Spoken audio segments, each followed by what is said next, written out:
kauniečiams. Europos naujienos kauniečiams.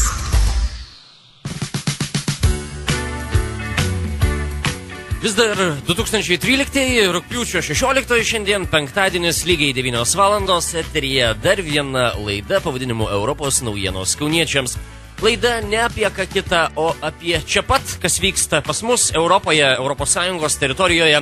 Brangieji, kas kart jūs informuojam apie vis naujus, kartu ir senus dalykus, galbūt apie kurios žinot ar mažiau žinot, arba galbūt visai nežinot, ir netrukus ką nors sužinot.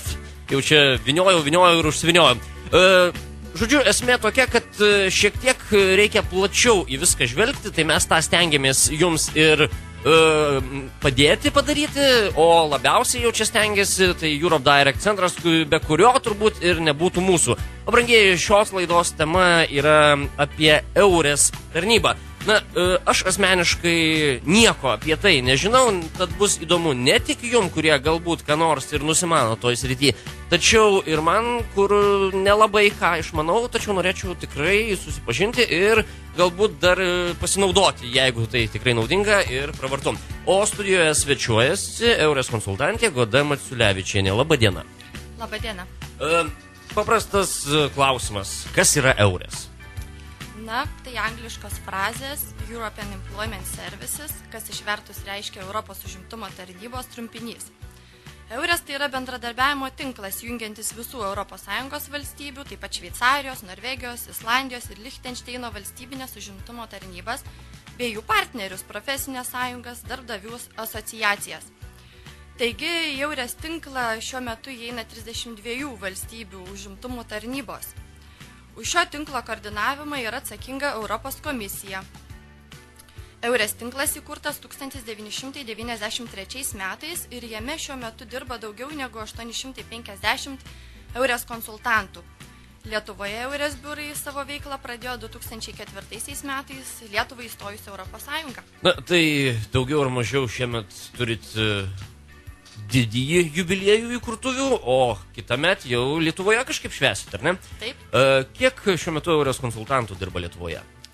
Lietuvoje šiuo metu dirba 10 EURES konsultantų.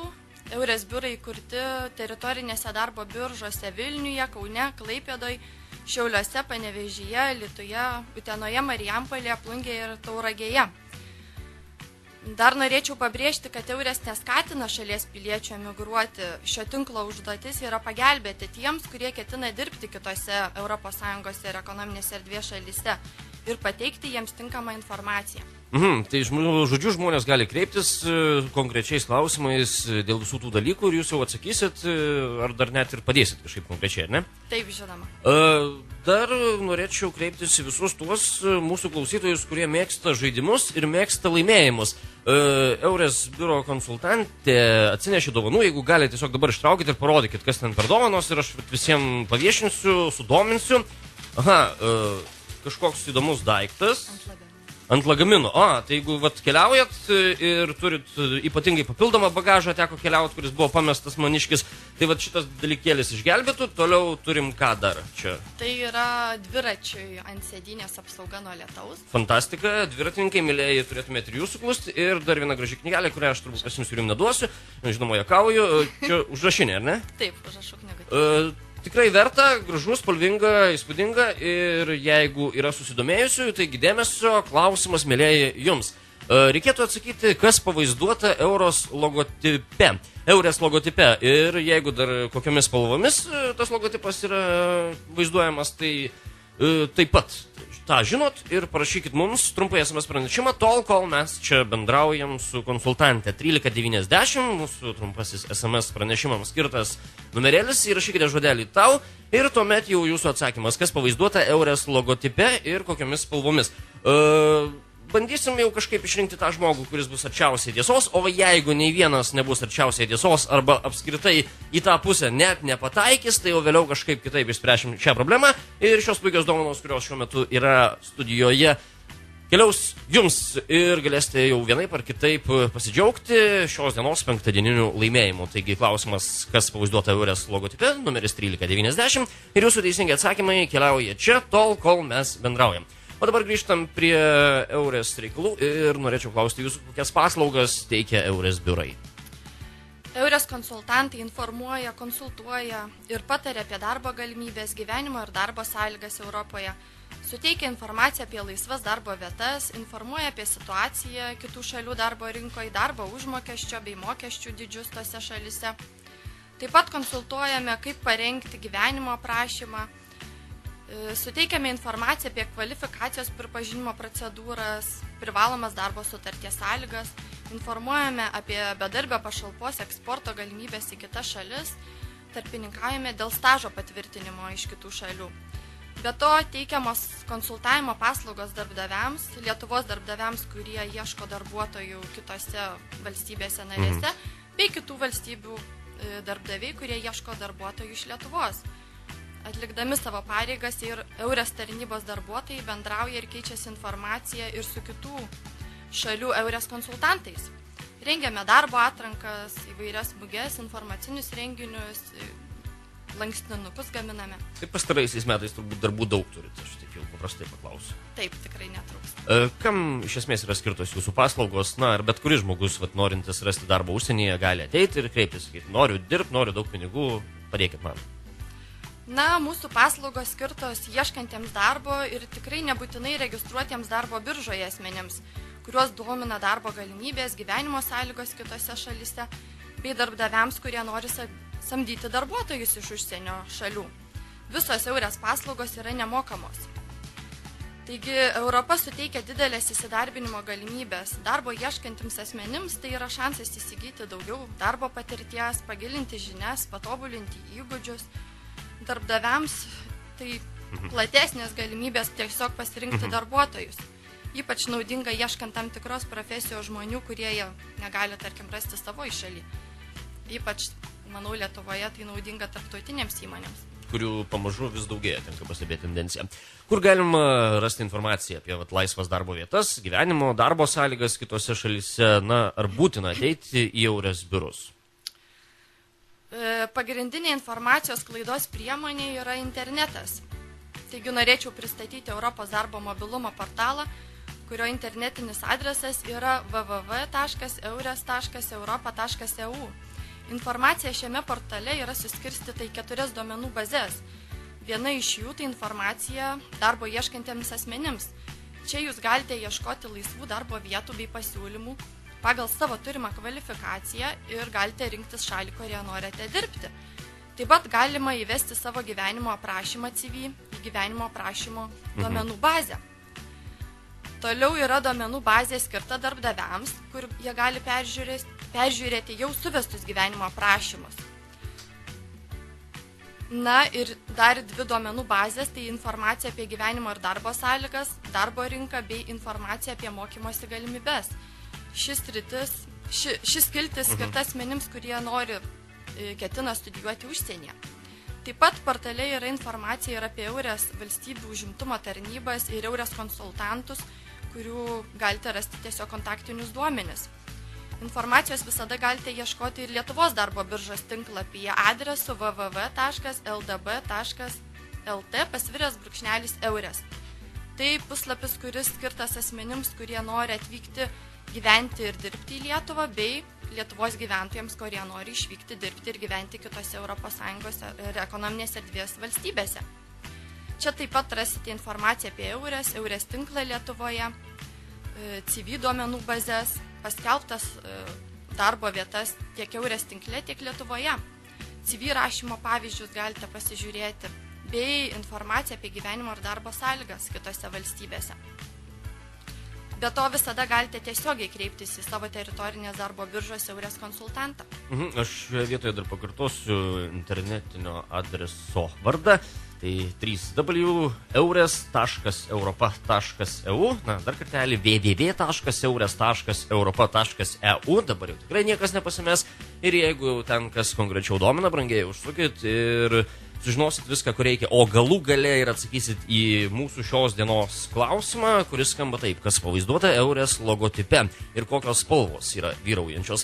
Taigi, brangieji, siūskit savo SMS pranešimus tol, kol mes čia šnekučiuojamės, numeris 1390, žodelis tau tarpelis ir teisingas jūsų atsakymas.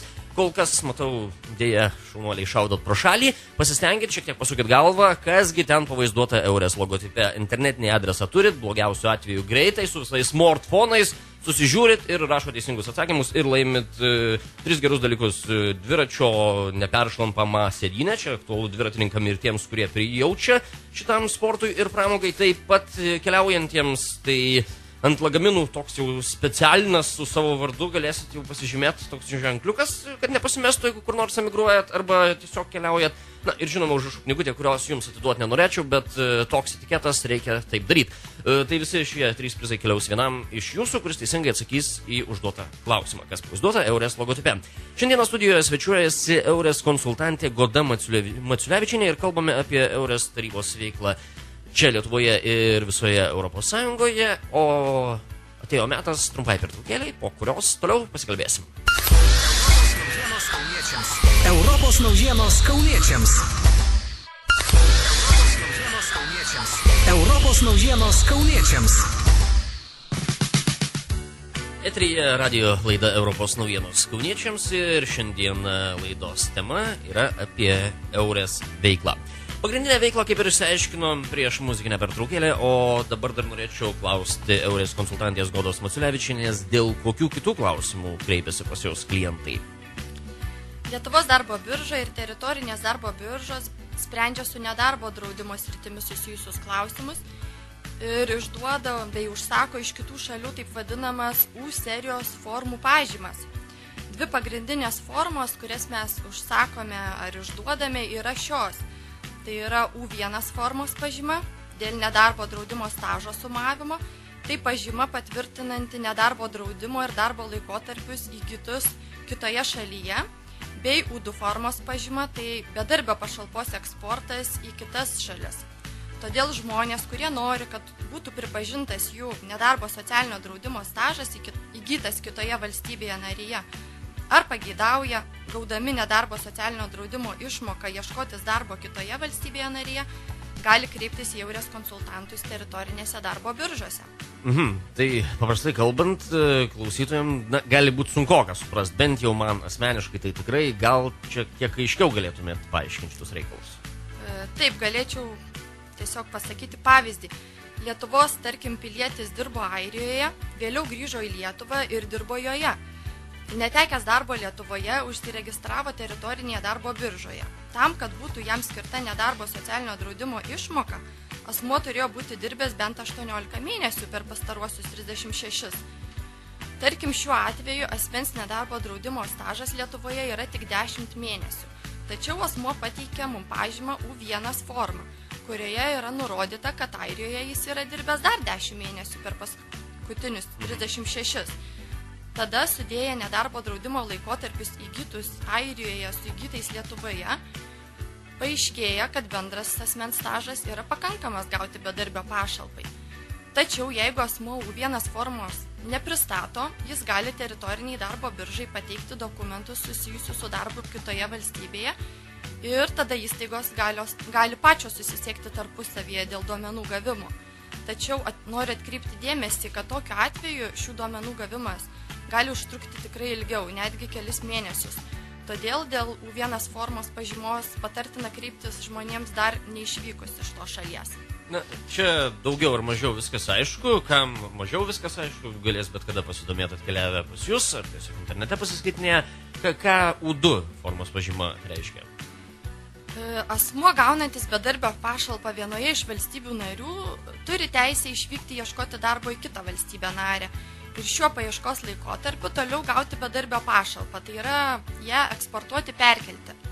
Tam yra išrašoma U2 formos pažyma, tačiau yra kelios papildomos sąlygos. Pirmiausia, kad asmuo galėtų šią teisę pasinaudoti, jis darbo biržoje turi būti registruotas bent 4 savaitės po to, kai tapo bedarbiu. Ši sąlyga yra tam, kad asmuo pirmiausia ieškotų darbo ten, kur paskutinį kartą dirbo. Antra sąlyga tai yra, kad U2 formos pažyma kad su U2 formos pažyma darbo ieškoti atvykęs į kitą šalį asmuo turi užsiregistruoti per 7 kalendorinės dienas. Ir trečia, U2 pažyma išduodama tik 3 mėnesių laikotarpiui. Norėdamas išsaugoti teisę toliau gauti bedarbio pašalpą, asmuo turėtų grįžti į šalį, kuri jam skiria išmoką iki pažymoje nurodyto termino pabaigos. Na, bet kokiu atveju jūs tiek U1, U2, tas visas pažymas, ar jas užpildyti, ar pakonsultuoti susijusiais klausimais, apie tai esate kompetitingi, ar ne? Taip. Tai jeigu dar kas ko nesupratot ir žinot, kad situacija jūsų ar jūsų bičiulių tarpe yra kažkokia panaši ir nežinot, kaip sudėlioti viską į vietas, tai kreipkitės ir visus atsakymus gausite Eures biure. Norėčiau dar kartelį kreiptis į visus klausytojus, kurie dovanų norit. Dovanų yra įvairiausių ir jas visas išvardinau dar laidos metu kiek anksčiau. Tai ir dviračio sėdynė nuo lietaus, tokia apvalkala sėdynė nuo lietaus. Taipogi užrašų knygutė, kurios jau čia žavesys tiesiog akina ir norėčiau ją pasimti ir žymėtis viską, kas priklauso, bet vėlgi pasikartosiu negaliu. Ir dar vienas prizas, tai yra lagamino specialus toks daikčiukas ant lagamino segamas, kur galėsite savo vardą užsirašę, būti tikri, kad niekas jau ten niekur nepradangins, o jeigu ir pradangins, tai kad kaip mat jį jums gražins. O klausimas skamba taip, kas pavaizduota Eures logotipe ir kokiomis spalvomis jau tenai vaizduojamas tas objektas ar objektai ir reikėtų atsakymus siųsti trumpuoju SMS pranešimu 1390, pradžioje žodelis tau ir vėliau jūsų atsakymas. Jeigu nepavyks gauti teisingo atsakymo, kol kas matau, kad nelabai jums sekasi dėja, kaip bebūtų gaila, tai vėliau kažkaip pagelbėt bandysiu, galbūt ir kažkokių variantų prigalvosim. Teisingų ir neteisingų ir jau vienaip ar kitaip prizų komplektas netgi iškeliaus vienam iš atidžiai klausančių ir čia kartu su mumis būnančių. Vėl kreipiuosi į gerbiamą konsultantę, ar daug žmonių kreipiasi į Kauno teritorinės darbo biržos Eures biurą ir kokio amžiaus žmonės dažniausiai prašo Eures paslaugų? Taip, tikrai nemažai. Kontaktų skaičius per metus yra daugiau negu 3000. Į šį skaičių įeina ir konsultacijos elektroniniu paštu bei telefonu. Dauguma besikreipiančiųjų sudaro pagrindinio darbingo amžiaus.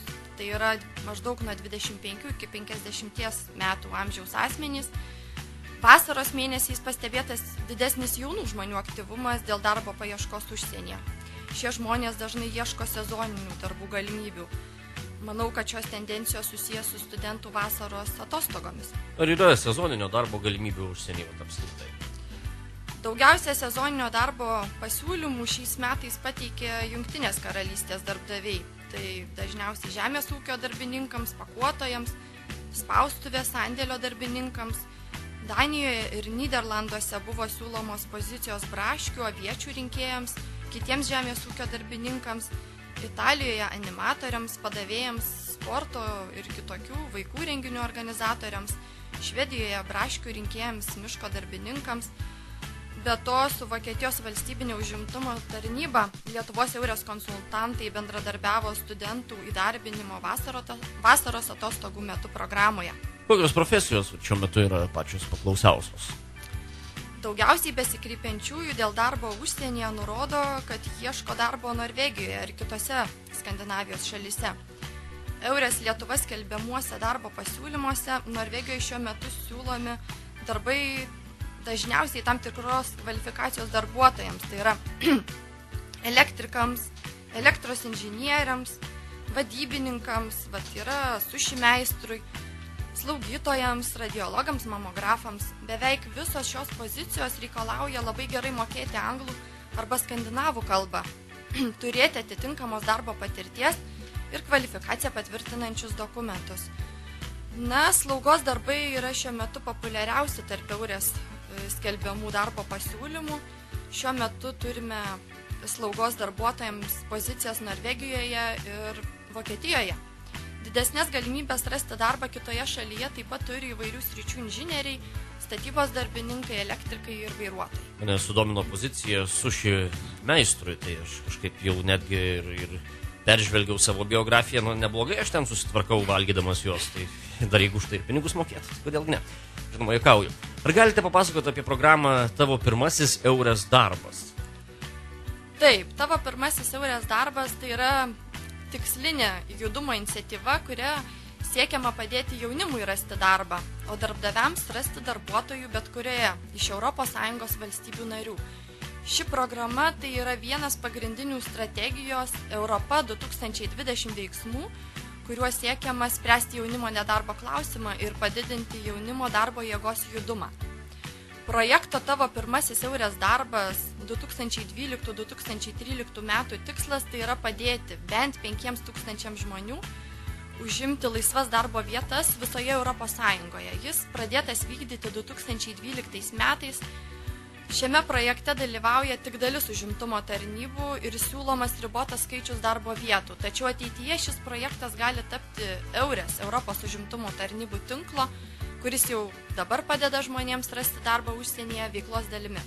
Kas galėtų pasinaudoti programa Tavo pirmasis Eures darbas?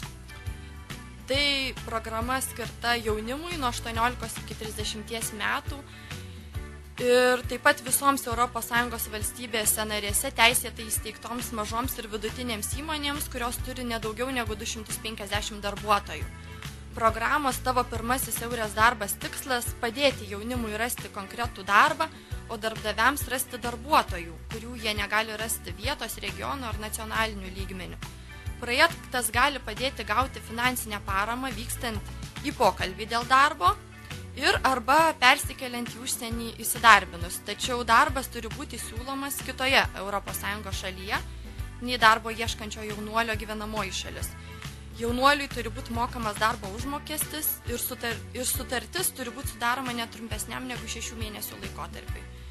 Taip pat maža arba vidutinė įmonė gali taip pat prašyti finansinės paramos, daliai naujai pasamdytų darbuotojų mokymo išlaidoms padengti ir padedant tiems žmonėms įsikurti.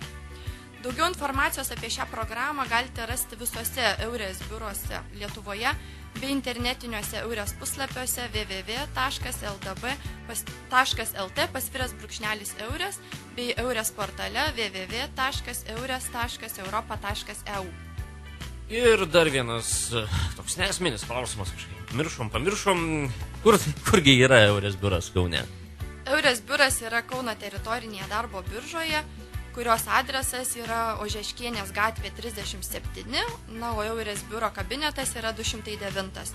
Taip pat galite paskambinti telefonu Kauno kodas 837 225 279. Taip pat konsultacijas teikiame ir elektroniniu paštu. Mano elektroninio pašto adresas yra goda.maciulevičienė@ldb.lt. Kontaktinius duomenis galima rasti ir Lietuvos darbo biržos internetinėme puslapyje www.ldb.lt/eures skiltyje Eures Lietuva. Žodžiu, prieėjimo būdų įvairiausių yra ir jų tikrai nemažai, taip kad jeigu susidomėjote arba jeigu dar abejojate, ar tikrai jums to reikia, pasižiūrinėkit kaip ten kas, kodėl, o maža ką, gal tikrai brangiai atrasit jums svarbių momentų, galbūt susirasit sezoninį darbą, jau tas sezonas kaip jau ir pabaiga, bet apie kitus metus taip pat jau galima pagalvoti, čia kreipiuosi studentus. O jeigu jau nesiseka čia tėvynėje kažkaip prasisuk, tai bandykit, pasikonsultuokit, jau čia neskatina jūsų emigruoti, bet užsidirbti tą kitą ir parsivežti čia į Lietuvą, palaikyti mūsų ekonomiką. Kodėlgi ne? Priminsiu, jog visą informaciją apie Eures jums suteikė Eures konsultantė Goda Maciulevičienė. Ir ji beje, kaip ir jau minėjau ne kartą, atsivežė dovanų, kurias norėtų vienam jūsų ar vienai jūsų padovanoti už teisingą atsakymą į klausimą, kas pavaizduota Eures logotipe ir kokiomis spalvomis tas atvaizdas jau ten yra sukomponuotas. Kreipkitės dabar jau mūsų telefonu. Žinokit, trumpuoju SMS pranešimu nei vienas neatsiuntėt dėja teisingo atsakymo. Keletą šūvių buvo, bet šiek tiek pro šalį. Dėkui, kad stengiatės. Bandykit skambtelt kažkaip su variantais, bandysim išsisukti. 352211, kodas Kauno 837. 352211, kodas Kauno 837. Dar kartelį pakartoju studijos telefono numerį. Jau dabar turėtumėt suskubti ir čia kreiptis į mus. Bei atsakyti teisingai klausimą, kas pavaizduota Eures logotipe. O kad jums būtų lengviau, nebejoju, kad klausimas ne pats jau čia toks paprasčiausias, tai turiu 3 variantus. Variantai labai paprasti. Geltona ranka laikanti Europos vėliavą ir Eures, žinoma, ženklas pavaizduotas, tai čia pirmas variantas. Antrasis variantas žalias čiulbantis žvirblis ir Eures ženklas, bei trečiasis variantas vaikai žaidžiantys smėlio dėžėje ir Eures ženklas. Yra 3 variantai, vienas iš jų yra teisingas, 2 visiškai pro šalį, taip kad jeigu atsakysit, prizų komplektas keliaus jums. Radijas, labas rytas. Labas rytas. Kas ir iš kur skambina? Monika. Iš Kauno turbūt, ar ne? Alio. Monika, ar iš Kauno klausiu jūs? Taip, iš Kauno. Na taip, tai malonu, Monika, jūsų variantas yra toks. Kas pavaizduota Eures logotipe? Na, Aha, pakartokite dar kartą variantus. Pirmasis variantas – geltona ranka laikanti Europos vėliava ir Eures ženklas. Antrasis variantas – žalias čiulbantis žvirblis ir Eures ženklas. Ir trečiasis variantas – raudoni vaikai žaidžiantys smėlio dėžėje ir Eures ženklas. Pirmas. Kodėl jūs taip jau tiesiai šviesiai pirmas? Nu, kadangi apie eurą šnekam, tai kažkas tai vis tiek su Europą. Ne apie eurą šnekam, apie Eures šnekam. Apie Eures šnekėsim jau po Eures, kai pasikonsultuosim. Tai vat, Monika, ilgai netemdamas gumos, sakau, kad sveikinu jūs. Oi, ačiū. O, prašau, tai tiesiog nepadėkit ragelio, tuoj pat viską paaiškinsiu, kaip, kas ir kodėl. Ir Gerai. tie šaunūs priziukai keliauja jums. O visiems kitiems klausytojams tai linkėsiu per daug nenusiminti. Radijas yra paruošęs dar daug jums prizų įvairiausių, tiek šiandien, tiek ir kitomis dienomis, tad likite kartu su mumis ir dar ką nors išlošit, o kita vertus, nebūtina kažką materialiai pasimti. Jau šiandieną išlošėt, kad sužinojot apie Eures. Ir tos naujienos, jos visada lydi mus įvairiausios, taip kad likite su radijos atmetau. Dar kartelį dėkoju studijos viešniai, Eures konsultantai, Godai Maciulevičiniai, ačiū, kad atvykot, gerų darbų, gerų emigrantų, darbuotojų. Dėkui Jums, geros dienos. Viso geriausio. O dabar laiką Lietuvoje dar fiksuoju, 9 valandos ir 29 minutės. Čia buvo laida Europos naujienos kauniečiams. Kitos laidos artimiausiu metu bus. Europos naujienos kauniečiams.